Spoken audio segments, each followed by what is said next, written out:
ربي بوحدات وذا تغنيني إساقا ودودا تشيغا لا وذاقيني إساقا وحودونا يبا عيدي لواستيني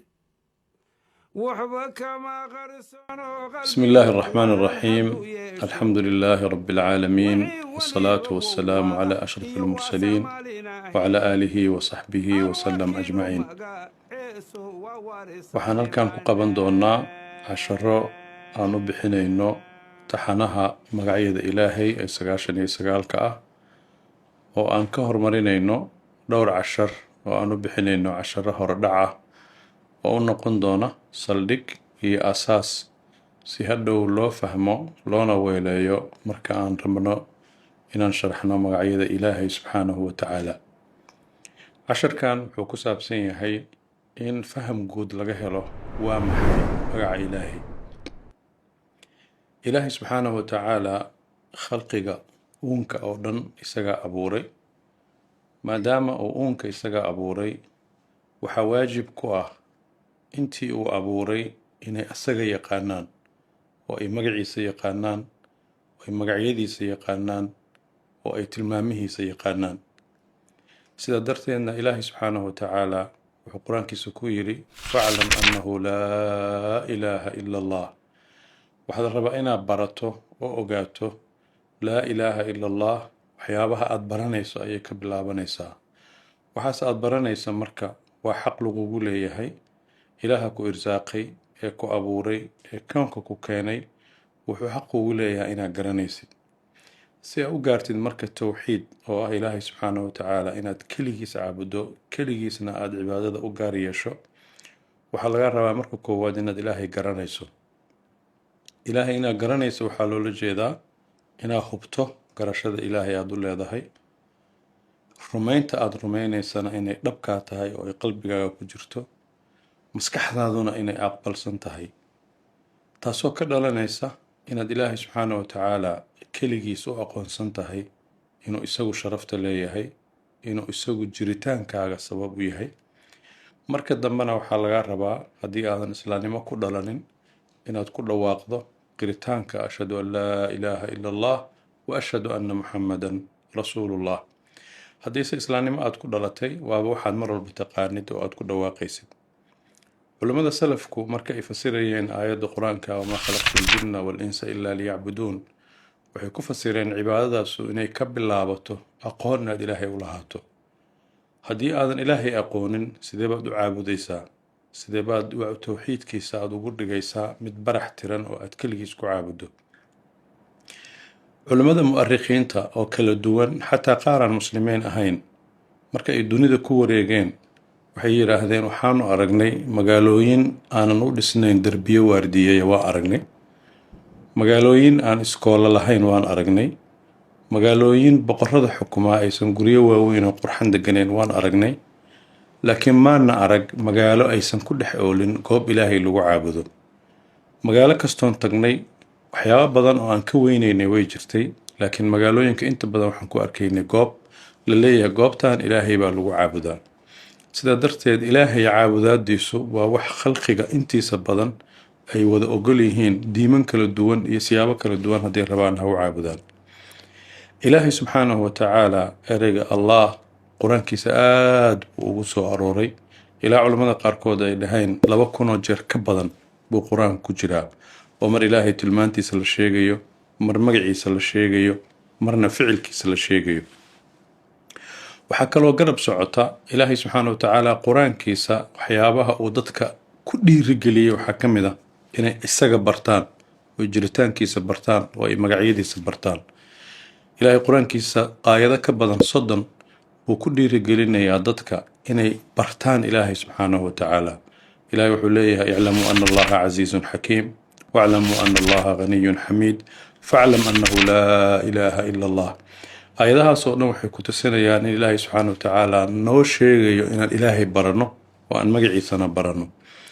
aayadda la yiraahdo aayadda ugu weyn quraanka acdam aayatin fil qur'aan al-kariim oo aayatul kursiga ah kulligeed ama inteeda badani waxay ka hadlaysaa Ilaahay subxaanahu wa ta'ala ama magaciisa ama sifadiisa. ilaa culimmada qaarkood markay aayadda fasirayaan ay aada ugu xeel dheeraadaan oo ay dhahaan aayaddaasu kelmad walba ama jumlad walba keligeed bay u istaagi kartaa haddaad kulligeed wada akhriso allahu laa ilaaha illaa huwa alxayu alqayuum laa ta'khuduhu sinatun walaa nawm mid walba waxay ku tusinaysaa magac uu ilaahay subxaanahu watacaala leeyahay ama sifo uu ilaahay leeyahay oo ku dhammaanaysa wahuwa alcaliyu alcadiim suuradda la yidhaahdo waa suuradda qur-aanka ugu weyn waa suurat alfaatixa suurat alfaatixa markaa akhriso waxaad ugu tegaysaa ilaahay subxaanahu watacaala magacyadiisa alxamdu lilaahi rabbi alcaalamiin alraxmaan alraxiim maaliki yowmi ddiin qur-aanka waxaa jirta suurad la yidhaahdo thuluth alqur'aan oo ah qur-aanka markii saddex loo qeybiya mid ka mida waayo iyadana magacaas iyo maamuuskaas iyo tilmaantaa waxay ku heshay in ilaahay subxaanahu watacaala tilmaantiisa iyo sifooyinkiisa iyo magacyadiisa ay kuu sheegtay qul huwa allahu axad allahu samad lam yalid walam yuulad walam yakun lahu kufuwan axad sidaa darteed culimmadu waxay leeyihiin sida ilaahay subxaanahu watacaala uu qur-aankiisa isugu sheegay kitaab kale oo uu isugu sheegay ma jiro qur-aankana markaad u fiirsato magacyada ilaahay markuu ka hadlayo laba dariiquu maraa dariiqo uu si guud uga hadlayo walilaahi alasmaa'u alxusnaa fadcuuhu biha oo si guud lagu leeyahay ilaahay magacyo wan wanaagsan buu leeyahay magacyadaas ilaahay ku bari ama mararka qaar si toosa buu magacii u aadayaa wahuwa alghafuuru alwaduud innahu huwa altawaabu alraxiim oo la rabo inay dhegtaada iyo maskaxdaada ay gasho magacaa tooskaa uu ilaahay leeyahay culimmada muslimiintu waxay sheegeen siyaabo kala duwan inay qur-aanka ugu soo aroortay magaca ilaahay mar in si toosaba magaca loogu sheegay oo ay xisaab ahaan ku qiyaasayaan ilaa 55 jeer in qur-aanka magaca toos loogu sheegay mararka qaarna waxay yidhaahdeen waxaa lagu xusay iyadoo muujinaysa magaca ilaahay subxaanahu watacaala ama sifo ilaahay ku muujinaysa ama ficil ilaahay subxaanahu watacaala ku muujinaysa maalan innahu ghafuurun shakuur ama wallahu yaqbidu wayabsud yacni markaasaa laga soo saarayaa magaca oo ah alqaabidu walbaasid waxay kaloo culimmadu sheegaan inay jiraan magacyo aan qur-aanka ku soo aroorin laakiin axaadiista nabiga caleyhi salaatu wasalaam ku soo aroortay oo magacyo fara badan ah oo alwaajid almaajid almuqadim ay ka mid yihiin sidaa darteed magacyada ilaahay subxaanahu watacaala qur-aankiisa lagu sheegay ama nusuustiisa lagu sheegay waa tirada ugu yar ee aan haysanno magacyada aan garanayno laakiin magacyada ilaahay intaas mar walba way ka badan yihiin magacyada ilaahayna waxay u qaybsamaan kuwa rabbi subxaanahu watacaala tilmaantiisa ah oo sifo asaga toos u tilmaamaysa ah sida alxayu alcaliimu alsamiicu alqawiyu alcasiiz ama sifooyin mashiicadiisa ka waramaya oo mararka qaarna uu wuxuu rabo kugu siinayo ama uusan kugu siinaynin sida sifooyinka alrasaaq altawaab alcafuw ama sifooyin ilaahay subxaanahu watacaala ammaantiisa sheegaya oo inuu ilaahay subxaanahu watacaala ceeb ka salin yahay tilmaamihiisa wanaagsan ee ammaanta u noqonaya sheegaya ee nasaahadiisa sheegaya sida alquduus assalaam assubuux saa darteed waxaa kaloo jira magacyo ilaahay subxaanahu watacaala uu leeyaho wax kastoo ammaanaba ay ku hoos jiraan sida magaca almajiid alsamad alcadiim waa magac wax kasta ay ku wada jiraan ama sifo ah ama tilmaana ama wax ilaahay ammaanayo dhanba laga wada helayo sidaa darteed ilaahay addoommadiisa wuxuu aada iyo aada ugu dhiirigeliyaa inay ku caabudaan kuna baryaan ayna bartaan magacyadaas uu ilaahay subxaanahu watacaala leeyahay watawakal cala alcasiizi alraxiim alam yaclam biana allaha yaraa iclamuu ana allaha yaclamu maa fii anfusikum faxdaruuh maxaas oo dhan waxay ku tusinayaan ilaahay subxaanahu watacaala cibaadadiisa iyo jiritaankiisa iyo barashada magaciisu ay isku hannaan ku socdaan qofka muslimkaana la rabo inuu si fiican u dhigto magacyada ilaahay waxay leeyihiin waxyaabo u gaar ah waxayna leeyihiin tiro waxay kaloo leeyihiin lafdi xadiis nabiga caleyhi salaatu wasalaam kusoo arooray oo la yidhaahdo man axsaaha saddexdaas jumladood marka culimmada muslimiinta markay aada u darseen waxay leeyihiin waxyaabaha ilaahay magacyadiisa ay khusuusiga u yihiin waxaa ka mid ah waxay culimmadu ku sheegaan waxa la yidhaahdo tawqiifi yacni waxaa weeye magacii ilaahay laga sheegay oo qur-aankiisa ku sheegay ama sunnadu ku sheegay unbay ku eg tahay adiga awood uma lahaanaysid in inta meel fariisato aad magac soo alifato oo aad magac samayso sidaa darteed magacyada ilaahay subxaanahu watacaala waa inaad nas daliil ah oo aad ka soo aroorinaysid aada u haysato culimmada muslimiinta qaar ka mid oo mucaasiriintii dhowaa ahaa oo sheekh xasan albanna uu ka mid yahay waxay leeyihiin ilaahay subxaanahu watacaala looguma magacaabi karo magacyada mucaasirka ah muhandisul kown ilaahay asagaa dhulka injineeriya ma oran kartid magaca nas kusoo arooray ama aayad sheegaysa ama xadiis sheegayo ma ahan. sidoo kale waxay leeyihiin khusuusiyaadkiisa waxaa ka mid ah waxyaabaha u gaarka magaca ilaahay in aanan magac shar tilmaamaya oo asalkiisa shar ka imaanayo aanan ilaahay subxaana watacaala lagu sifayn karin, oo aadan oran karin ilaahay waa shadiidul ciqaab ama aadan dhihi karin ilaahay waa sariicul xisaab. waayo ilaahay subxaana watacaala qur-aankiisa wuxuu ku dhahay nabi cibaadii annii ana alghafuuru raxiim wa ana cadaabii huwa alcadaabu alaliim. oo ayadda kaaga muuqato tilmaantii wanaagsanaydna toos buu u sheegay annii ana alghafuuru raxiim wa ana cadaabii huwa alcadaabu alaliim.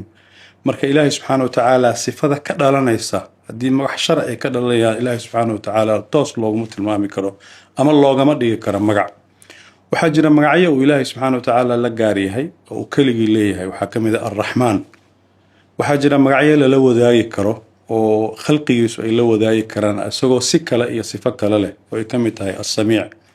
waxaa jira waxyaabo ilaahay subxaana watacaala iyo khalqigiisu ay xagga sifada mararka qaar ay si uun u wadaagi karaan laakiin ay kala duwan tahay meeshay ka imaanayaan.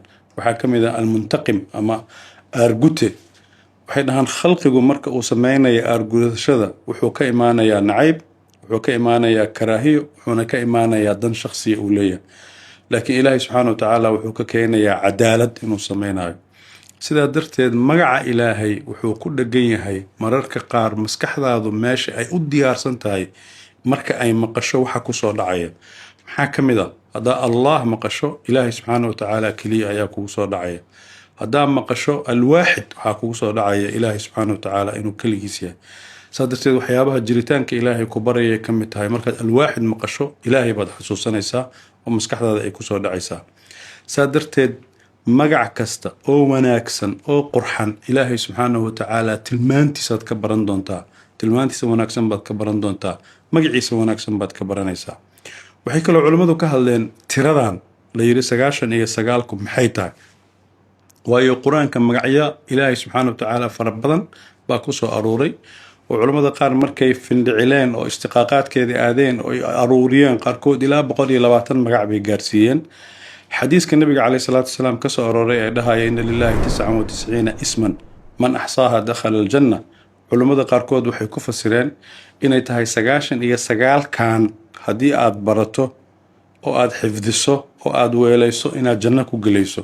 marka culammadu waxay yidhahdeen waxay la mid tahay sidii adigoo dhahay hebel wuxuu haystaa 1,000 dirham ama $1 haddii lacagta maanta jirta aan isticmaalno $1 buu haystaa. $1,000 wuxuu ugu talagalay sadaqo. macnaheedu maaha inuusan xoolo kala haysanin. waxayna culimmadu u daliishanayaan xadiiskii ducadii ku jirtay asaluka bikulli ismin huwa laka samayta bihi nafsaka wa anzaltahu fi kitaabik aw callamtahu axadan min khalqik. oo caddaynaysa ilaahay subxaana watacaala magacyadiisa inaan lasoo koobi karin, tilmaamihiisana aan lasoo koobi karin, laakiin loogu talagalay magacyo lambarkan 99ka la sheegay ama magacyada ilaahay oo la sheegay in adiga aad ilaahay ku tuugto ood ku barido. sidaa darteed culimmadu waxay leeyihiin markaad qur-aanka lambar ku aragto ama xadiiska lambar ku aragto mararka qaar waa tawqiifi. waxaa la yidhahdaa zabaniya inay 19 yihiin. maxaa laga wadaa? ma naqaano. albaabada jahanamada waxaa la yidhi waa 7, ma naqaano waxay tahay. salaada waa la ratibay 2, 3, 4.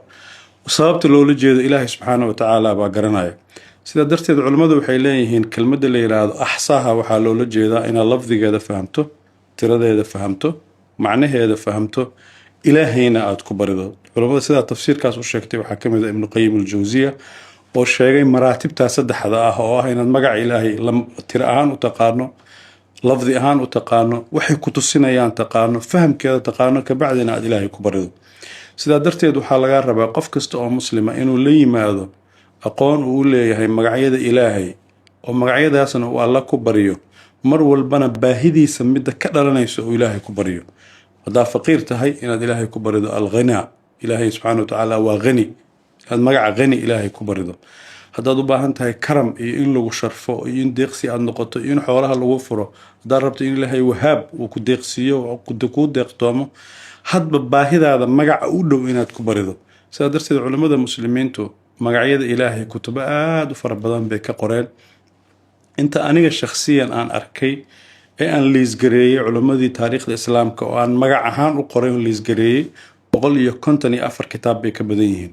waxay ku tusinaysaa marka intaas haddaan aniga arkay inay inta kale boqolaal kitaab ay jiraan oo culummada muslimiintu ay ka qoreen intaasna waxay kusoo koomaysaa qofka muslimka ah muhiimadda ay u leedahay inuu barto magaca ilaahay subxaana wa tacaala iyo tilmaamaha ilaahay oo hadhow la rabo inay kuu noqoto dhaqan jiritaankaaga iyo shakhsiyadaada qayb ka noqda والله تعالى أعلم. السلام عليكم ورحمة ربي الله وبركاته. وحداد وذا تغنيني إساقا ودود عن تشيغا لا وذاقيني إساقا وحودون يبا عيدي لواستيني وحبا كما غرسون قلبيقو وهن هدو يشو وحي وليبا وواضح إيو واسع ماليناهي الوكيل مغا إيسو ووارسان دمانا